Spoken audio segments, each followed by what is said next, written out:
Max, Laila اور Athens بہترین دوست تھے۔ ہر روز اسکول کے بعد وہ دنیا میں اپنی پسندیدہ جگہ ان کے ٹری ہاؤس پر ملتے تھے۔ یہ صرف کوئی درخت خانہ نہیں تھا، یہ ایک ایسی جگہ تھی جہاں ان کے تخیلات کو بے نقاب کیا جا سکتا تھا۔ لیکن وہ بہت کم جانتے تھے ٹری ہاؤس کا ایک راز تھا۔ ایک دن جب وہ بحری قزاقوں کا کھیل کھیل رہے تھے، ایتھن نے ٹری ہاؤس کی پچھلی دیوار سے ٹیک لگا کر ایک عجیب و غریب آواز سنی۔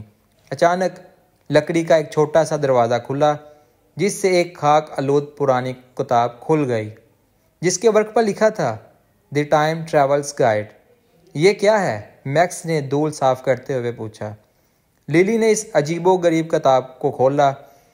اندر ڈائناسور، شوڑویروں اور مستقبل کے شہروں کی تصاویر بنی ہوئی تھیں، لیکن جس چیز نے انہیں واقعی پریشان اور ان کی توجہ حاصل کی وہ پہلے صفحے پر ایک نوٹ تھا۔ اس پہ لکھا تھا وقت کے ساتھ سفر کرنے کے لیے بس اتنا کہہ دیں کہ آپ کہاں جانا چاہتے ہیں اور ٹری ہاؤس باقی کام کرے گا۔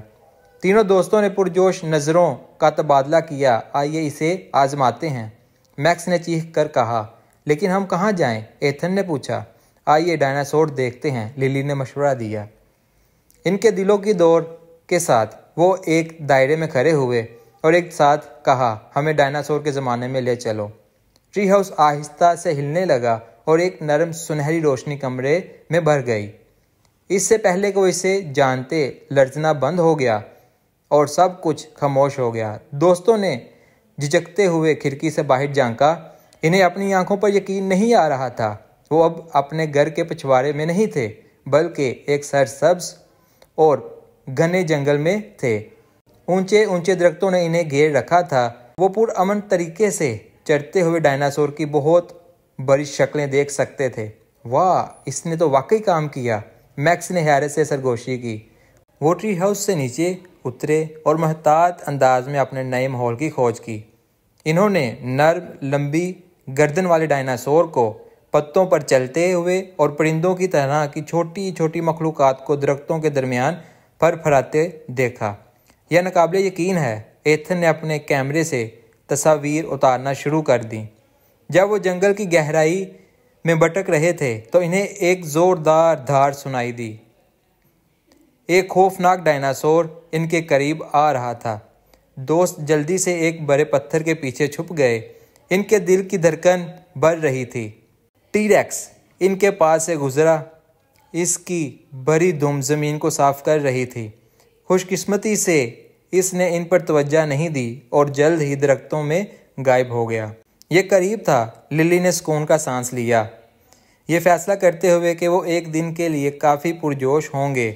دوست جلدی سے ٹری ہاؤس واپس چلے گئے۔ چلو گھر چلتے ہیں، میکس نے کہا اور سب نے اتفاق کیا۔ ایک بار واپس اندر انہوں نے کہا، ہمیں گھر لے چلو۔ ٹری ہاؤس ایک بار پھر ہل گیا اور جب انہوں نے کھڑکی سے باہر دیکھا تو وہ اپنے مانوس گھر کے پچھواڑے میں واپس آ چکے تھے۔ تینوں دوست جوش و خروش سے گونج رہے تھے۔ وہ یہ دیکھنے کے لیے انتظار میں تھے کہ اگلی دفعہ ٹری ہاؤس انہیں کس جگہ لے کر جائے گا۔ اس دن سے ٹری ہاؤس کا ہر دورہ وقت کے ساتھ ساتھ ایک ناقابل یقین باہم جوئی بن گیا۔ لیکن اس سے کوئی فرق نہیں پڑتا تھا کہ وہ کہاں گئے یا کہاں جائیں گے، خواہ قرون وسطی کے قلعے ہوں، وائلڈ ویسٹ یا یہاں تک کہ دور مستقبل، وہ ہمیشہ ایک چیز جانتے تھے، وہ ہر چیلنج کا ایک ساتھ سامنا کریں گے اور اپنی زندگی کا وقت گزاریں گے۔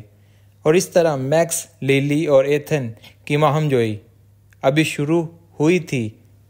ٹری ہاؤس نے لامتناہی امکانات کی دنیا کو کھول دیا تھا اور وہ اس سب کو تلاش کرنے کے لیے تیار تھے۔